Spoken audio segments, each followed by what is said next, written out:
sou Helena, sou morena, tenho os cabelos cacheados, castanhos escuros, um pouquinho abaixo da altura dos ombros. E estava ansiosa por ter mais esse encontro aqui com você. Eu sou professora de língua portuguesa do Fundamental 2. Nos quadrinhos, o autor se utiliza de todos os recursos que ele pode para transmitir a sua mensagem de maneira mais eficiente, mais expressiva. E um elemento essencial nessa transmissão é o contorno dos balões de fala. A função do balão é a de capturar o som, fazendo com que o leitor tenha acesso ao que o personagem fala e, às vezes, ao que o personagem pensa. Por ser uma convenção gráfica, os balões de fala seguem um certo padrão. Por exemplo, esse balão com linhas curvas e com essas três formas meio circulares aqui embaixo simbolizam um balão de pensamento ou até mesmo de sonho. E ele é usado quando o autor quer compartilhar o que um determinado personagem está pensando ou sonhando. Já o balão com linhas pontiagudas indicam um grito, que pode ser de alegria, de entusiasmo, vai depender do contexto da história. E o outro balão que nós vamos trabalhar hoje é esse, que tem a linha contínua, e ele é usado para expressar uma fala normal, como essa que eu estou tendo aqui com você agora. Agora, nós faremos a leitura desse texto para analisá-lo. Aqui, nós temos uma tirinha com o personagem Felipe. E ele está jogando uma moeda para o alto. Ele fecha os olhos e nós temos um barulho da moeda caindo no chão. Tlim, tlim. Só que a moeda caiu em pezinha. E ele diz: o pior é que esse final indeciso me fez esquecer o que eu tinha que decidir.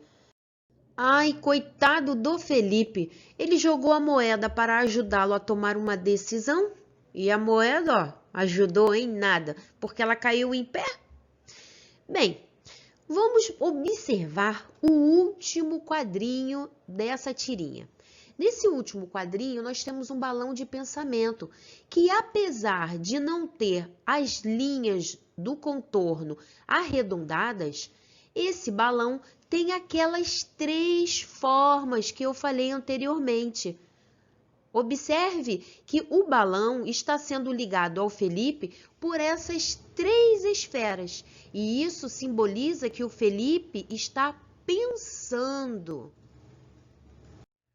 Vamos à leitura de mais esse texto? Aqui nós temos o Calvin com uma pá na mão e aparecem escritas as palavras cava-cava. Ele está cavando alguma coisa no chão. Depois, no quadrinho seguinte, nós temos o Calvin abaixado e aparecem as palavras bate-bate. Ele pegou a terra que ele havia cavado e agora ele está colocando em algum outro lugar. Vem a mãe dele, um pouquinho nervosa, e diz: Calvin, o que você está aprontando no nosso quintal? E o Calvin responde: estou fazendo quebra-molas. O Calvin realmente é muito levado. Ao analisarmos esse texto, é possível nós percebermos que nessa tirinha nós temos a presença de dois tipos diferentes de balão. Nós temos o balão do grito e nós temos o balão da fala normal. Com esses recursos, o leitor consegue captar a emoção que o autor quis transmitir. Perceba que o balão de grito tem essas linhas pontiagudas, tem essas reentrâncias no seu contorno. nós não podemos nos esquecer também da linguagem não verbal, representada aqui por um dos braços da mãe do Calvin, que está para cima, e o outro braço dela está apontando para baixo. Temos também a boca da mãe, que está bastante aberta, o que demonstra que ela está gritando. Já na fala do balão normal, que é a do Calvin, a linha é contínua e isso demonstra que ele está falando como se nada estivesse acontecendo, como se tudo estivesse normal. Ele fala para a mãe com a maior normalidade que ele está construindo quebra-molas no quintal.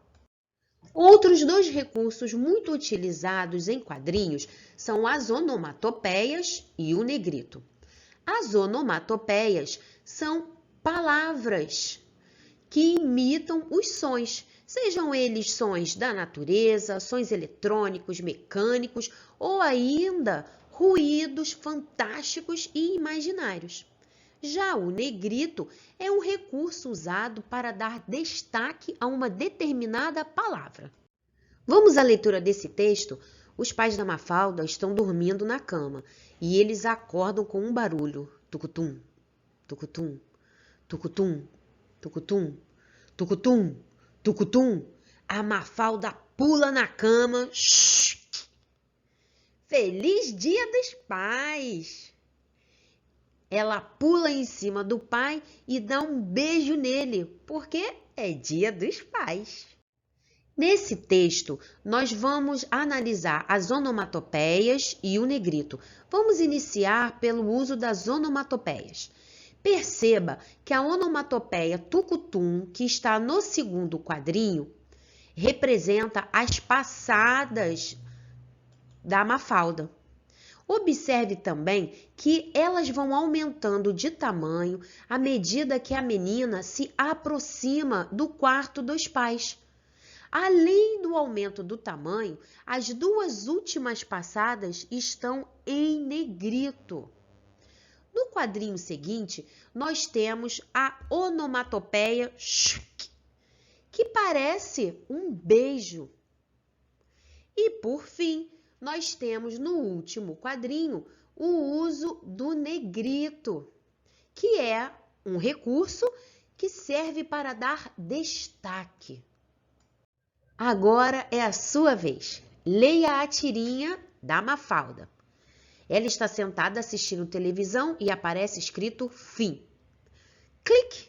Ela desliga a televisão, continua sentada e diz: como é possível ainda não terem dado o Oscar ao Pica-Pau?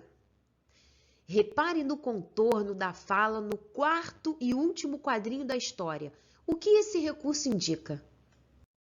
Isso é tudo por hoje. Eu espero que você tenha gostado da nossa aula e até o próximo encontro, hein?